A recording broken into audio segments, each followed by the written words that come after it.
Hi, everybody. Welcome to Red All Over, the away end, with myself, Andy Simcox, and with Tom, is it Piccolo? It's Pacillo. It's an But, oh, Italian name. So thank goodness, because we were trying to we were trying to look if you were a piccolo, like a flute, but yeah, Piccolo. yeah, it's Pacillo. Yeah. I'll keep it at Tom. It'll be easier for that, Tom. Thank you. Can you tell us a little bit about your channel, please?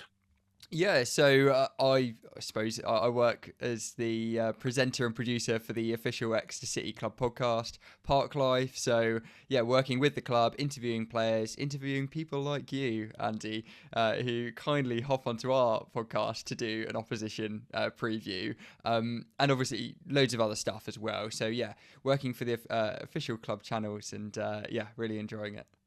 Oh, that's lovely. I thought I'd seen you before. It must have been on a previous show about about 5 minutes ago, or something like that. Oh, but you're very, very welcome, and thank you for agreeing to appear on this show with you. I've got a number of questions. We call this the away end because a good number of Barnsley fans and our subscribers and viewers like to know more about the opposition than truthfully we can give. We can look at the stats and look at what we think, but like with vice versa, you can, like I can, you can tell us more about your particular team, Exeter City, who I do think is a bit of a bogey team for us, as we've discussed earlier. Last season, you must be really chuffed with the way they went about last season. Beating us twice and beating us well twice.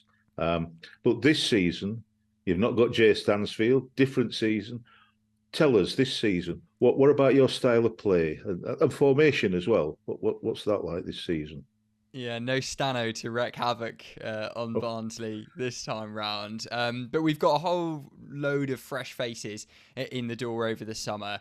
And at the moment, they seem to have gelled really well. Yes, we're going through a little bit of a rough patch at the moment, but the boys will want to put that right on Saturday. In terms of how the team set up, and it's been slightly different compared to, I suppose, last season, where it was mainly a 3-4-1-2 with a sort of triangle of attacking threat up top. This season, we've seemingly moved more towards the 3-4-3, so having sort of two wide players on either flank. And I think that's worked really well for us with one central striker down the middle.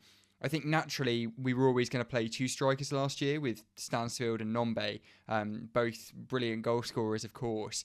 This season, obviously, Stansfield returned to Fulham, now on loan at Birmingham City, and is doing brilliantly there, and we love to see that.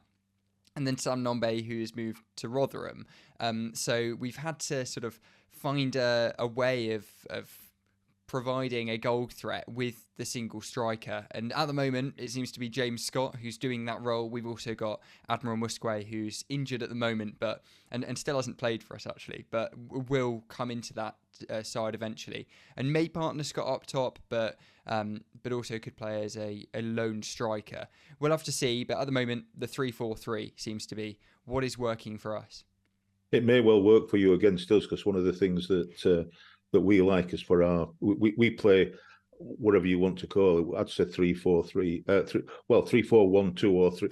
It's very confusing. 3-1-4-2. It's very confusing our formation. We did Yeah. play three at the top with two wide men, and we've changed that over recent matches to two strikers. We like to get our wing backs up the field and attacking, being nearly wing, just playing wingers. So by having two wide players, that might curtail our two wing backs going up, as it wouldn't if you're playing two out and out strikers. So it might work for you. It didn't work for you last night, though, did it, Tom? Didn't go particularly well last Well, night. Tell us about your recent performances, Tom, including last night, Tom. Well, I was there at Charlton last night. I'm living in London, so it's not actually that far. I can use my Oyster card to get to the Good. ground. But yeah, last night was tough. I think obviously we took the lead 25 minutes in. James Scott, who latched onto an excellent ball from Reece Cole, finished good onto the left side of the goal and put us 1-0 up. And from that point, we really thought after back-to-back defeats in the league, we thought, wow, this is a real good opportunity to bounce back and get a win away from home against a pretty good Charlton side. I know they haven't been great this season, but they've got good enough players to really compete this season. But yeah, I think after the penalty decision and Charlton's goal, and obviously that being the second goal, they'd scored an equaliser earlier on after Chukwuemeka hit the crossbar, and then it was bundled home. And a very fortunate goal. And then they were given a penalty, and then just a couple of minutes after that, maybe even not even that, Will Aimson was sent off for a challenge that I think could probably be described as contentious.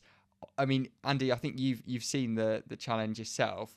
For me, not a red card. If anything, I think it's probably a foul from the opposing player.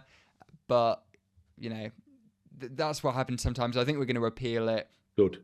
It made the game really frustrating because at that point we were 2-1 down.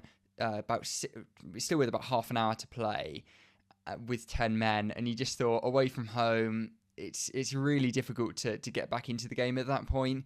And we gave it a good go, but in the end, Charlton were just too much for us against 10 men. We recorded our own Red All Over show about an hour ago, and obviously we discussed a preview for the Exeter City game, and we'd looked at two of us had looked at the sending off decision, and nobody on our show thought it was a sending off, thought it was a foul the opposite way, actually. And we understood that you were appealing it, and although it could be to our own detriment, I sincerely hope that justice, if you like, prevails, because we don't think it was a sending off. So hopefully it'll be put right. Was it a penalty though? Because we get penalties against us that we don't think are penalties, and we're denied penalties that are stone wall. Was the penalty by Charlton a penalty? Yeah, I mean, obviously I was a very long way away from it. You're not going to do an Arsene Wenger, are you? I didn't see it. You're not going to do that, are you? No, I did see it at the time, and if I'm totally honest, from where I was in the stand, it did probably look like a penalty. I think sometimes these things just happen, and on that occasion, I think it probably was. Nobody's really complaining about that. Sinisalo saved it. He did really well to get down to his right-hand side, but I think he saved it onto the crossbar, onto the post even, and then it came back out to their striker, who managed to tap home, which was again really frustrating, because it felt like just a load of unfortunate sort of happenings that fell Charlton's way, and from that moment they could kind of control the game, especially after the sending off. I wouldn't worry too much about getting a penalty conceded against us. We hadn't had a penalty all season, and we had one penalty the whole of last season, so we don't get them. We don't get them, no. Tom. So don't worry about being disappointed at penalties. I know we've discussed on your show which player or players to watch from the Barnsley point of view. What are the players that we ought to be watching for, from your squad? Yeah, I think we said Devante Cole, didn't we? On Park Life. Seems the obvious threat for Barnsley. But from an Exeter point of view, I'd look no further than Dimitri Mitchell, who has been absolutely fantastic this season. Plays on the left. Used to play more in a sort of left wing-back role. He seems to have pushed a little bit further upfield now. I think he even played striker against Oxford. I was there, and it felt like he was playing a sort of an unorthodox striker role together with Yannick Wilshere.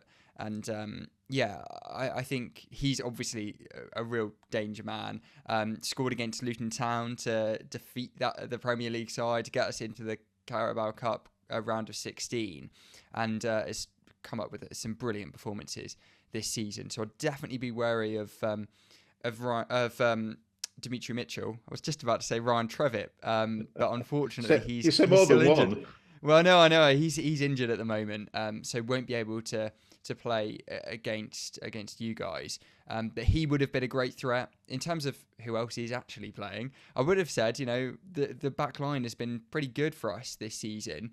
Will Aimson, Pierce Sweeney, Alex Hartridge, been really strong. Watch out for Hartridge, great defender, it must be said. And yeah, when you move into midfield, we got Tom Carroll, who obviously formerly of the Premier League with Tottenham and Swansea, he's been a great asset for us since he arrived at the club. And I think one player that you should also keep a little eye out for is Vincent Harper, who plays down the left and looks really exciting. Had a good game yesterday, it must be said. He was taken off just after the hour mark, I think it was, or just before the hour mark, just because I think we wanted to change the style in the second half. But he looked really exciting yesterday, so definitely keep a watchful eye on him. Oh, lovely. Have you got, I know we've said it before, have you got any players that will fall over in the penalty box? I don't think we've got any divers. I'm not sure we got any divers. I'm sure we've played plenty of those in recent months, but no, I don't think we got any divers. No. Okay, I'll tell you after the game on Saturday. I'll let you know then. Right. What are your thoughts on playing Barnsley? Look, I think, yes, last year we got 2 good results. And yeah, they were one of 2 teams that we managed to get all 6 points from, the other being MK Dons. But I think when you look at Barnsley this season and the success they even had, you guys even had towards the end of last season, obviously that playoff final, I don't want to remind, playoff semi-final, wasn't it? Playoff semi-final, final? I can't quite remember. But yeah, in the playoffs, I know that it was obviously difficult. It was the final, wasn't it, against Sheffield Wednesday? Yeah. Yeah, I won't remind you of it. It's worked out well for Sheffield Wednesday. Well, yeah, exactly. I think I'd rather be in your position, to be honest. But yeah, I think, that Barnsley are clearly a very good side, and we fancy ourselves against anyone at St James Park. It's got to be said, but Barnsley look a really strong side this season. So I think only a fool would go into it, expecting, a really good result. I think, naturally, I think we'd have to be at our best to beat you, and hopefully we will be, because we know we can be at St James Park. Have you got any expectations for the season, Tom? I'll tell you why I'm asking. A couple of us, me included, me and Tracy, who do our show, I've got Exeter in my top 6. Oh, really? I have, yeah. I've got you down as 6.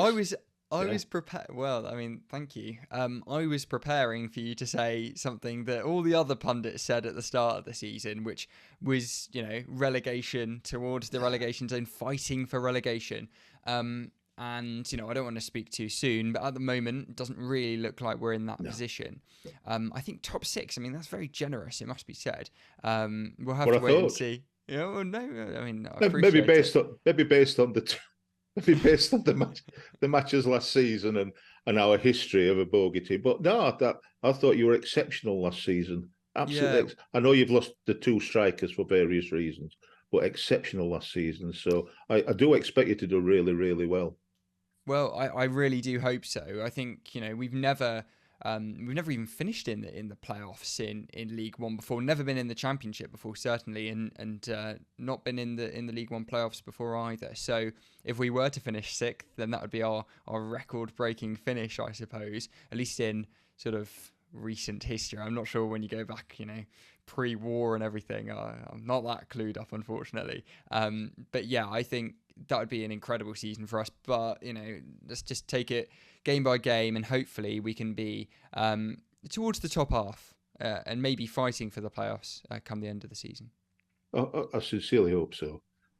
I've got 2 things to tell you about Exeter that you may not, well, you won't know. The first thing is that I've only been to Exeter once in my life, and I'm knocking on, only the once. And I went in at tea time, we were down for work, stopping overnight with a friend, went in for something to eat at tea time in the centre of Exeter, right next to the cathedral, and it was empty. Everybody had gone. I thought I was living in a ghost city.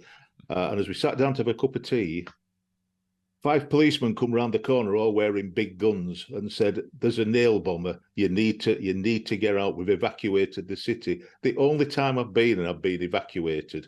So that were a bit of a worry a number of years ago. And the second thing for you, which you definitely won't know, is that when I was younger, and it's a long time ago, but I can just about remember. Do you remember things like Subutio? Have you heard of Subutio?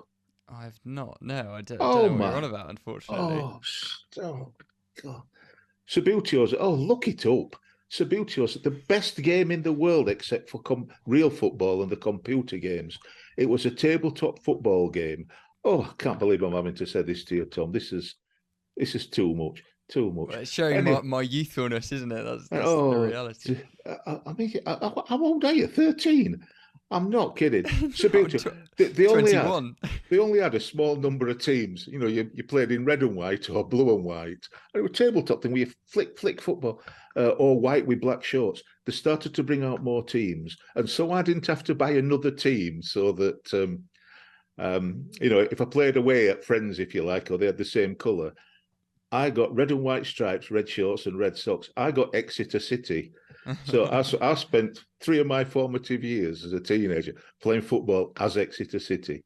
So, and we did well. We did well, but many years ago. Hopefully you'll do well this season, because I've wanted you to be sixth, and I sincerely expect you to be sixth, if I'm honest, at the least. But not on Saturday. Not on Saturday. I hope we wax you on Saturday.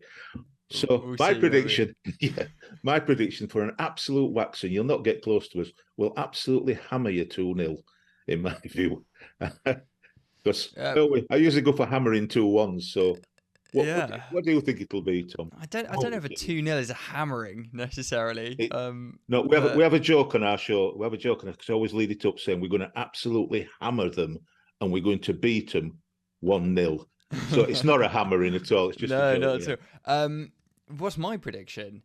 I think we'd do really well to get. Obviously, 3 points would be amazing, but I think we'd do well to get a point. So I'm going to predict one, and I'm going to say 2-2. I think it'll be a good game. And yeah, hopefully, both fans will come away happy.